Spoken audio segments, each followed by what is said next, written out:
Before you even pick up the handle to row, there are 3 things that you need to do to maximize your experience and enjoyment on the rowing machine. For those of you that don't know me, I'm Austin from Training Tall, and I'm 6'8". But training tall is a mindset, it's an attitude, and it's all about giving you the tips, tricks, and strategies to help take your fitness and health above the average, even if you're short. Get it? And in this short video today, I want to take you through 3 things that I think are really going to help optimize your time on the rowing machine for each workout. And the first thing to think about is your foot setup. Have you ever thought about how you set up your feet when you sit down to row, or do you just strap your feet in? Especially if we're new to rowing, we can just sit down and strap in the feet and be like, okay, well, the feet are secure, so we must be good to go. But that's not the case, and in fact, the way your feet are positioned can be a determiner of your risk of injury when rowing. And a lot of people get hurt when rowing, and a lot of it can be fixed with proper foot placement.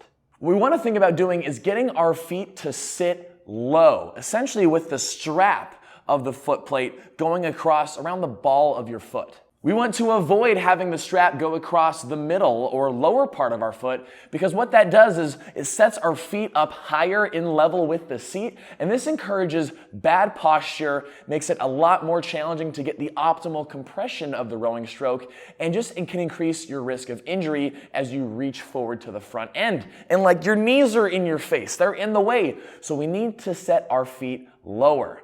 So obviously, depending on shoe size, that's going to be different for everyone. For me, on the Concept 2, I have no pairs of holes showing, and that sets my feet basically as low as they can go. And this helps to keep a nice tall posture to help you go long and efficient with each rowing stroke that you do, keeping your back safe, helping you get optimal compression, and just making your rowing look really good. So I encourage you, if you haven't thought about it yet, to try to sit your feet essentially as low in those foot plates as you can, the strap going across the ball of your foot. The second thing to think about is the resistance of your rowing machine. And you know, one of the common mistakes people make when they sit down to row is they just crank up this needle all the way up to a 10.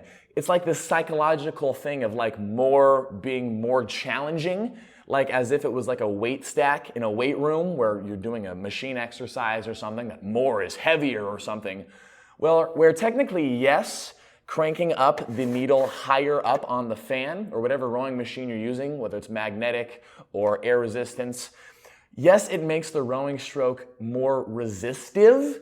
However, rowing as an exercise itself, it changes resistance based off of the pressure that you add to each stroke. So if you're rowing with not a lot of pressure, you're not going to really feel the resistance compared to if you really row hard, you push hard back each rowing stroke.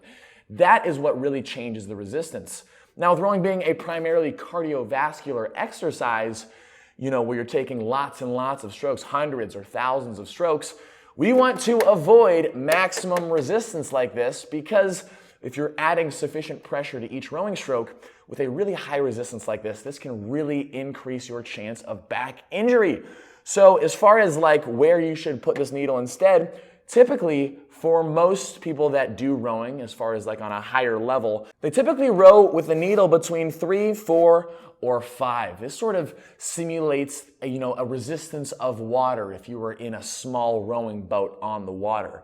But it's not on this back-breaking 10. However, depending on how trashed your rowing machine is, if it's just been beaten and abused from everyone using it on the 10, the actual mechanics in the machine can get damaged as well. And so on a new machine, the setting of a 4 will feel a lot different than a setting of 4 on a really old used machine. On a really old used machine, this 4 would feel a lot lighter. And so if you take it over to your monitor and set it to the drag factor, as you row, if you can get that drag factor between 115 and maybe 135 or so, somewhere in that range, that's going to give you the optimal resistance for most rowing workouts. So don't crank it up to a 10. You don't need it at a 10.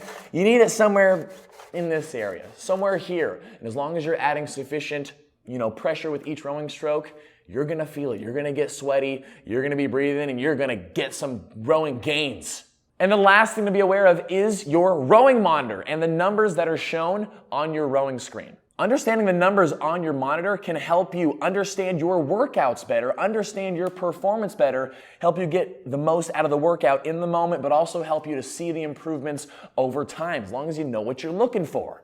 So using the Concept 2 PM5 monitor as an example, you're going to have the option to change the display of the numbers that you see. And essentially hitting change display changes the way the numbers are shown to you, whether in a more complex way, a simpler way, even something such as a pace boat, which we're not really going to cover in this video. But also there's a units button to change the units that are displayed. And the main units that are shown are the split per 500 meter pace time, the watts, and calories per hour. Now these are all three different metrics to help you measure how hard you're rowing. And I recommend keeping things on the split per 500 meter.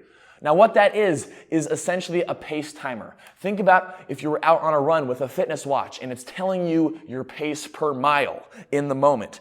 And you start running faster, the pace per mile goes lower because you're going faster. Well, this is a pace per 500 meters. So as you start rowing harder, more power to each stroke, the split time goes down compared to watts or calories per hour that go up as you increase your rowing power.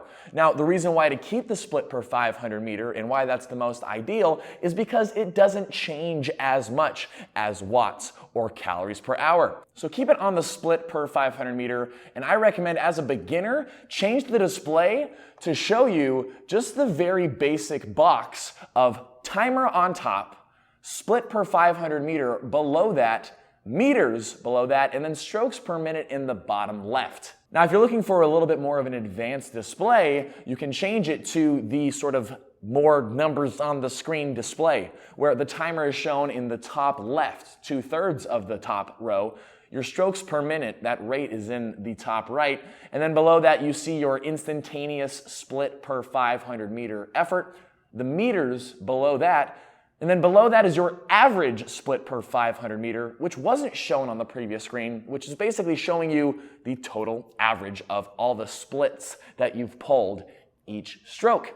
And then below that, you don't really need to worry about the split meters or the projected 30-minute meters, unless you're doing a 30-minute row and you want to know how far your meters are being projected. It's important to know that with split time, that to make that number lower isn't necessarily about bringing up your stroke rate. Just because you're going up and down more doesn't mean that your split time is going to go lower if you're not adding more power. So you need to add more power or pressure each stroke to lower that split time. And essentially with every workout, you're trying to get your split time as low but as consistent as you can, depending on the workout, depending on the intervals. So those are my 3 things for you to do before you pick up the handle to row. Make sure you've got your foot plates set up correctly. Make sure that you've got your resistance on the rower set up correctly.